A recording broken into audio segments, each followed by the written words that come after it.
श्लोक 116. श्रीराम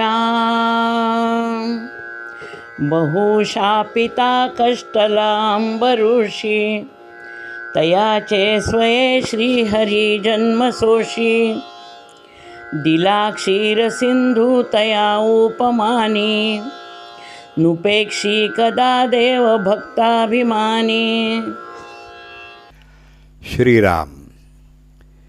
इथून पुढं शेवटचा चरण नुपेक्षी कदा देव भक्ताभिमानी असा असलेला श्लोकांचा दशक चालू होतो. पुराण काळापासून ते आत्तापर्यंतच्या कथांचा दाखला देऊन भगवंत भक्ताच्या मदतीला कसा धावतो हे समर्थ आपल्याला पटवून देत आहेत.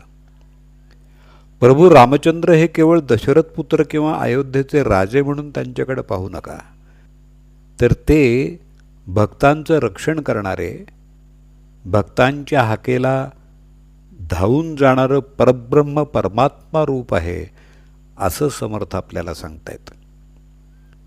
इथं समर्थांनी अंबरीश राजाची कथा सांगितलेली आहे. अंबरीश हा मनूच्या वंशातला फार मोठा शूर पराक्रमी असा राजा होऊन गेला. सहस्रावधी राजांशी एकट्यानं लढून त्यानं अनेक विजय प्राप्त करून घेतले होते आणि स्वतःचं राज्यही दीर्घकाळपर्यंत उत्तम रीतीनं त्यानं चालवलेलं होतं. असा उल्लेख कौटिल्यानं आपल्या अर्थशास्त्रात केलेला आहे. हा अंबरीश राजा जितका पराक्रमी होता तितकाच तो धार्मिकही होता. एकादशीचं व्रत तो नियमानं आणि निष्ठेनं करत असे. त्या दिवशी तो निर्जळी उपवास करत असे आणि द्वादशीला सूर्योदयाच्या वेळी उपवास सोडत असे. एकदा महासंतापी असणारे दुर्वास ऋषी त्याच्याकडं अतिथी म्हणून आले. द्वादशीच्या दिवशी स्नान संध्या करण्यासाठी दुर्वास ऋषी नदीवर गेले आणि ते काही लवकर परत आले नाहीत. सूर्योदय होताच व्रताचं पारणं केलं पाहिजे, पण अतिथीच्या आधी भोजन करता येत नाही. या द्विधा मनस्थितीमध्ये राजा अंबरीश हा धर्मसंकटात सापडला.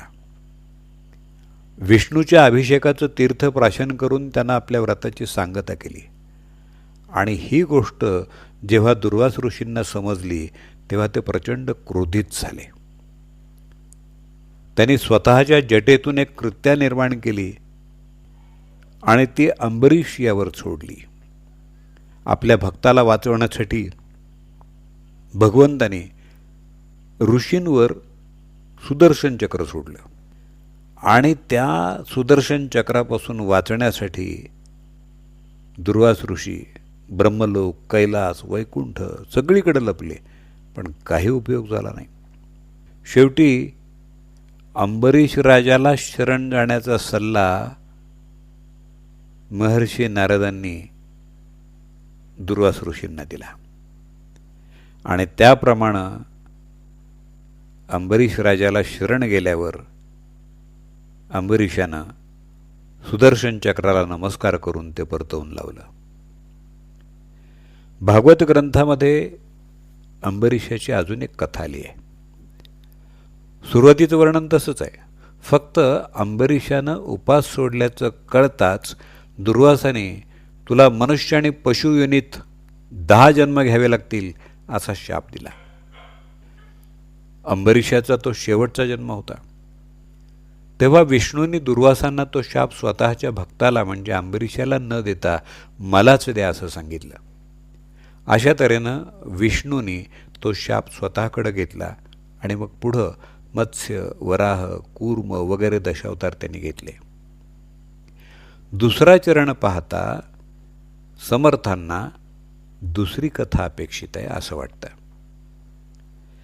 यानंतर त्यांनी उपमन्यूची कथा सांगितली आहे. उपमन्यू हा वशिष्ठ कुळातला थोर मंत्रद्रष्टा ऋषी होता.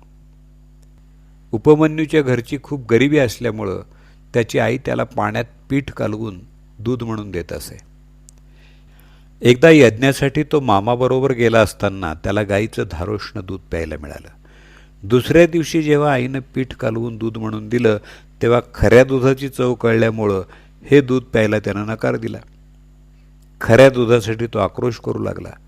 तेव्हा तिनं त्याला समजावलं. ती त्याला म्हणाले, बाळा, आपण गरीब आहोत, माझ्याजवळ रडून काय होणार, आणि शिवाय तुझे वडीलही तुला दूध आणून देऊ शकणार नाहीत. तुला दूध हवं असेल तर ते तू देवाकडं माग, तो सर्वसमर्थ आहे. त्यानं आईला नमस्कार केला आणि बाहेर पडला. उग्र तपश्चर्यानं उत्कट भक्तीनं त्यानं शंकरांना प्रसन्न करून घेतलं. भगवान शंकर प्रसन्न झाले आणि त्यांनी उपमन्यूला एखादी वाटी किंवा एखादा पेला एवढंच दूध न देता दुधासाठी संपूर्ण क्षीरसागरच भेट म्हणून दिला आणि शिवाय त्याला दीर्घायुष्य दिलं. याच उपमन्यूनं पुढं श्रीकृष्णाला शिवसहस्रनामाचा उपदेश केला असं वर्णन महाभारतात आलेलं आहे. भगवंत हा फार उदार आहे. आई जसे आपल्या मुलाकरता कष्ट उपसते, प्रेम करते, तसंच वात्सल्य आपल्या भक्ताविषयी परमेश्वराच्या मनातही असतं.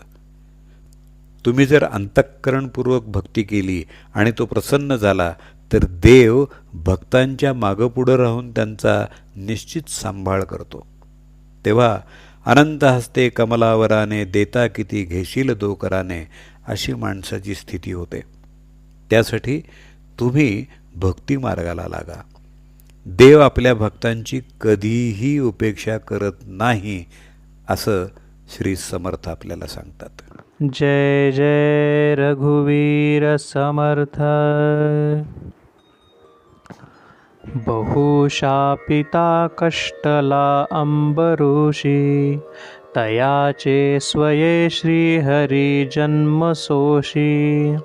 दिला क्षीर सिंधू तया उपमानी, नुपेक्षे कदा देव भक्ताभिमानी. श्रीराम.